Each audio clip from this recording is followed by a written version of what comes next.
Welcome back to On the Hunt at FoxNews.com Live. Bob Cusack, a familiar face to all of you, of course, joining us now from D.C. Bob is the managing editor of The Hill, one of our favorite political publications. Hey, Bob, lots going on today. There's The Hill, by the way, as we put it up on screen for you all to take a look at. Go check it out. It really is a fascinating read, always.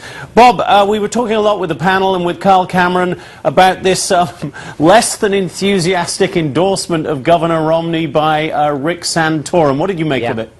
Well, you know, Santorum obviously had a good run, and a lot of people think he's going to run for president again. And he said he regretted endorsing on the campaign trail Romney in 2008. So it was a tough position that he has consistently said we shouldn't nominate a moderate, because when we nominate moderates like John McCain, they don't win. So Santorum was boxed in. I think he wanted to endorse him, but he couldn't give him that full-throated endorsement just because he just said recently that he regretted him backing him in 2008. But do I think Santorum is going to have a key slot at the convention? I do. You think that he will be given a primetime speaking slot, Bob? I think he will. Maybe not. I think he'll be given a primetime slot, but it will become early in the week, not later in the week, so it won't overshadow anything that Romney is doing. But, you know, Santorum, a lot of Republicans feel like, yeah, he attacked Mitt Romney, but he didn't hit below the belt like Newt Gingrich did. He didn't call Mitt Romney a liar. He didn't go after his record at Bain. So they felt like his attacks were within the realm, and obviously Romney counterattacked. So the primary is all about a bruising battle and then unify. But this was a tepid endorsement, kind of like Gingrich's, but Romney's just glad he's got it. You know, he's got the endorsement, he's got the nomination all wrapped up. He's got to worry a little bit about Rand Paul and what he's doing, but his focus is now on President Obama. Yeah, we'll get to Rand Paul in a moment. He's always interesting. But do you think that Rick Santorum has positioned himself, if the Republicans do not win the White House this time around, to run again in 2016? And would he be a strong candidate, given the sort of raft of relatively powerful figures who seem to be waiting in the wings? Well, he basically finished second, and so he would be the next one in line, and Republicans usually nominate the next person in line. They did that this time with Romney. They did it with McCain. They did it with Bob Dole. Do I think that he would be the favorite, Santorum? No, I don't, because I think there are going to be a lot of people that are going to be getting into that race, whether that's Senator John Thune, or whether that's Marco Rubio. It depends on who Romney will pick as VP. I'm certain, I would bet a lot of money that Romney is not going to pick Santorum as his VP. So Santorum, could he run it in 2016? Yes. Would he raise a lot more money than he did this time? Yes. Would he be a strong candidate? Yes, but I don't think he'd be the favorite, because it's going to be a crowded race, and that, of course, assumes that Mitt Romney does not win in 2012. Bob, you mentioned Rand Paul. He keeps going. He's still actually there as the only other candidate, I think, left standing. What is going on with Rand Paul? John, that's a good question. I mean, what does Ron Paul want? A lot of people are asking that question. His followers are getting delegates at the convention. They're not going to deny, whether it's in certain states like Maine or Massachusetts, they're not going to deny Mitt Romney the nomination, but they could make trouble. It could be a kind of a PR fiasco. So Romney and Paul seem to have a fairly good relationship. Paul and Romney did not go at it, certainly not like Ron Paul and Santorum went at it. So I think that Romney is going to probably bring him into the fold. I think Ron Paul wants some things that in the platform on monetary policy, or possibly pushing Ben Bernanke out if Romney wins the presidency. But he can't torpedo this party, because his son Rand Paul is also considered a presidential candidate down the road. So certainly Ron Paul, this is, I think, his last run. He's 77. He's not going to run again. We interviewed him before he ran. He said maybe one more time, but that would be it.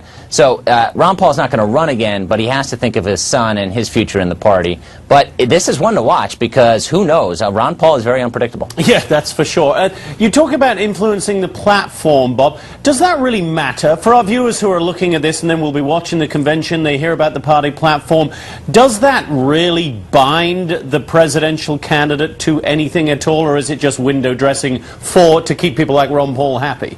Yeah, it keeps the political press busy with copy on it over fights over it. And there are intra-party squabbles on both sides. We saw that in 2008 on both sides as far as getting certain language into the platform. But all in all, I agree. It doesn't really make that much difference because presidents can change their mind. They don't have to adhere to the policy in the platform. Republicans, last time in 2008, they shrunk it down because this used to be a very, very long document, and Republicans like Kevin McCarthy from California, who's now the House Majority Whip, said this is too long. Let's shorten, let's simplify this so that it's more readable. But all in all, is a platform a very big deal for the average day voter? No.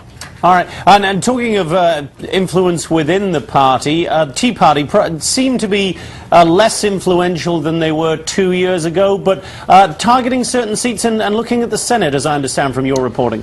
Yeah, we reported today, there's a big race in Indiana today, and a Tea Party candidate, Richard Murdoch, is up against, and is now the favorite to beat Senator Dick Lugar, a Republican from Indiana. And Murdoch is a Tea Party candidate, and there are other Tea Party candidates in many states, whether it's Josh Mandel in Ohio or Sarah Steelman in Missouri. We're seeing a bit of a resurgence of the Tea Party. They're not, poll-wise, they're not where they were 2010. And of course, Democrats are rooting for some of these candidates like Murdoch today to win the primary, because then they feel, oh, we can portray that candidate as very extreme and win the general election. And we did see that in 2010.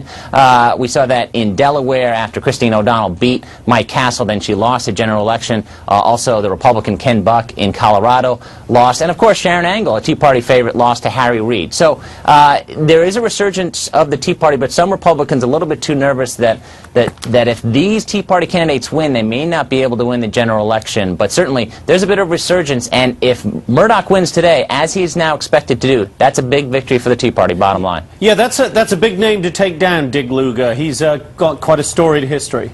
Definitely. He's been in the Senate 36 years, widely respected, but he also has a very close relationship with President Obama. That did not help him in the primary. He tried to distance himself from the president, but I think primary voters are going to oust him today.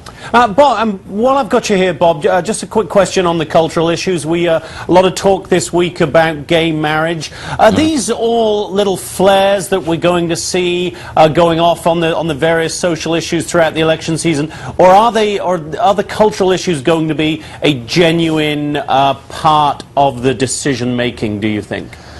I think they're there, but I think the economy just drowns everything out. President Obama's awkwardness in this area with Joe Biden being on another side of the fence on this issue, I think plays into the Republican narrative of President Obama. What is he going to do in his second term? We don't know whether it's on gay marriage or Keystone. Republicans saying that he could do a lot of gun control measures. I don't think that will happen, but certainly Republicans are talking up the fact that you can't trust President Obama in a second term. Some Republicans are saying that's why we need to have a Republican Senate to make sure and build kind of a legislative fence around the White House, whoever is in the White House, whether it's Mitt Romney. But I think it does play in the narrative of what is Obama going to do, and I think in the debates Romney could go after him on that. What are you going to do? But overall, the economy rules.